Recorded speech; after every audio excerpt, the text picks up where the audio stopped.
跑到酒吧救了你呢。其实昨天的事是个巧合。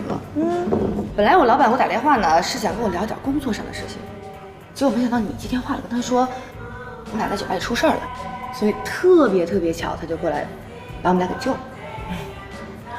是吗？反正我总觉得吧，他对你不太一样。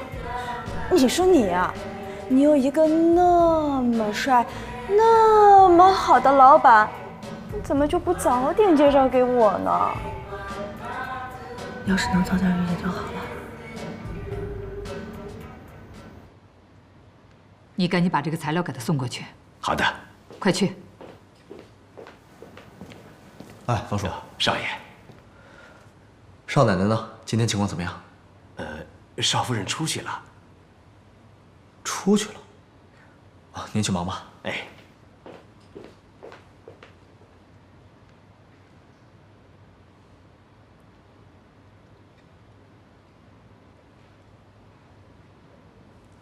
你在哪儿呢？什么时候回来？我很快就回去了，不用担心我。早点回来啊。好。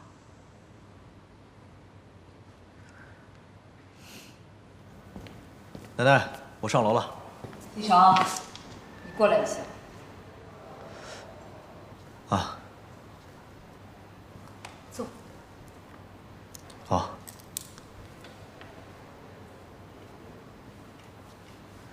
怎么了，奶奶？最近这个贺锦熙啊，是越来越不像话了。我想跟你商量一下，不行的话，你们俩就分开吧。奶奶，您说什么呢？锦溪好好的，为什么要分开啊？你先听奶奶把话说完。我以前啊，也很喜欢这孩子，他乖巧、懂事、孝顺。可是最近我发现啊，他身上有太多的坏毛病了。现在想想看，他过去的所作所为啊，那全都是装出来的。奶奶，怎么可能是装出来的呢？锦溪本来就是这个性格。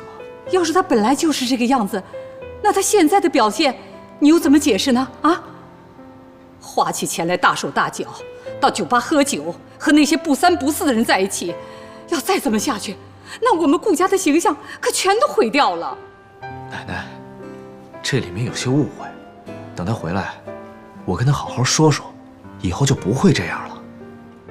他要是出什么事儿啊，那也就罢了，可是他还牵连到你，让你去跟人家打架。那天晚上你要是出什么事儿的话，那你说奶奶可怎么办呢？啊！好，奶奶，您就别胡思乱想了。我顾西城能出什么事儿啊？这件事儿啊，全都怪奶奶，是奶奶没有给你选好这个媳妇。